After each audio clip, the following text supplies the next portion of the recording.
अनाथ लड़की है जिसने कोरोना महामारी में अपने माता पिता को खो दिया। वह पढ़ाई में अच्छी थी, लेकिन पेट पालने के लिए उसे पढ़ाई छोड़नी पड़ी। वह स्कूल के बाहर मसाला अमरूद बेचती है, जिससे उसे रोज थोड़ा बहुत पैसा मिल जाता है। रोज देर हो जाती है, लेकिन वह पूरी मेहनत से बच्चों को अपने मसालेदार अमरूद बेचने की कोशिश करती है।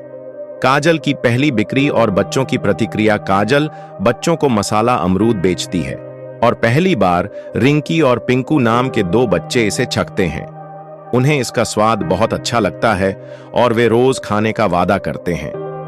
धीरे धीरे और भी बच्चे काजल के पास आने लगते हैं, जिससे उसकी कमाई थोड़ी बढ़ जाती है।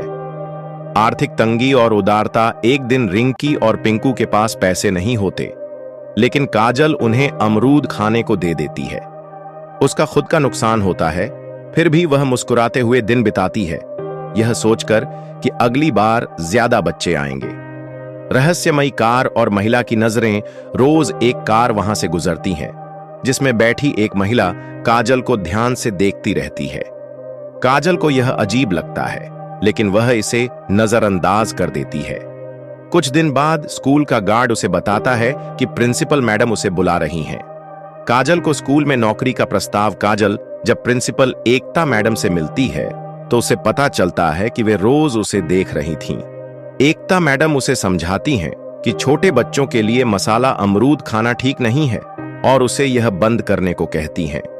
काजल चिंता में पड़ जाती है कि अब वह अपना पेट कैसे भरेगी। तभी एकता मैडम उसे स्कूल में सफाई कर्मचारी की नौकरी का प्रस्ताव देती है और तुरंत 5,000 रुपए की मदद भी देती हैं। काजल खुशी खुशी अपने नए जीवन की शुरुआत करती है।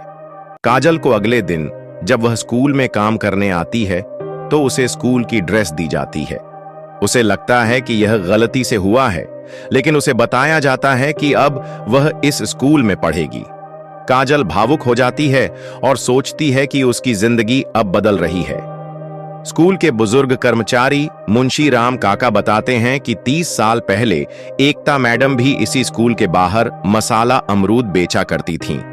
उस समय के प्रिंसिपल ने उनकी मदद की थी और आज वे खुद इस स्कूल की प्रिंसिपल हैं।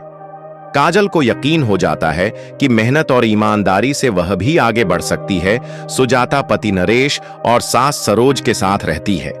नरेश चाय की दुकान पर काम करता है, लेकिन उसकी आमदनी कम है।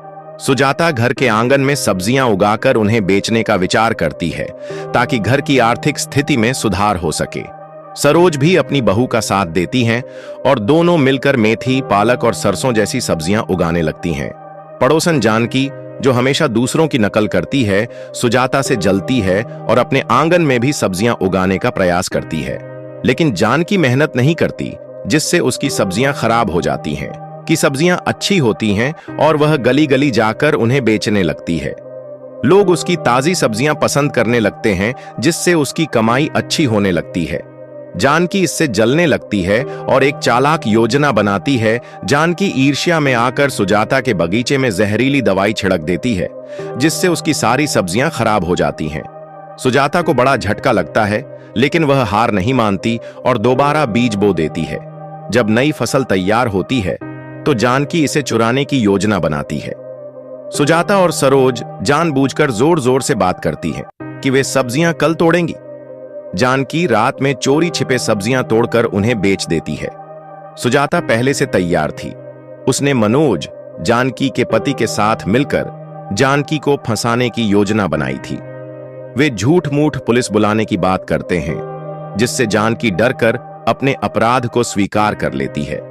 जानकी सबके सामने माफी मांगती है और सुजाता उसे माफ कर देती है। अब पढ़ाई कर रही है और भविष्य में एक शिक्षिका बनने का सपना देखती है। सुजाता की मेहनत रंग लाती है और उसकी सब्जियां पूरे मोहल्ले में मशहूर हो जाती हैं।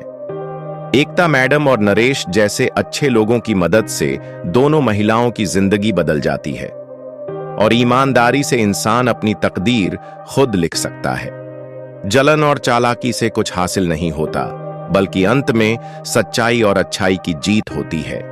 सही अवसर और अच्छे लोगों की मदद से जिंदगी संवर सकती है।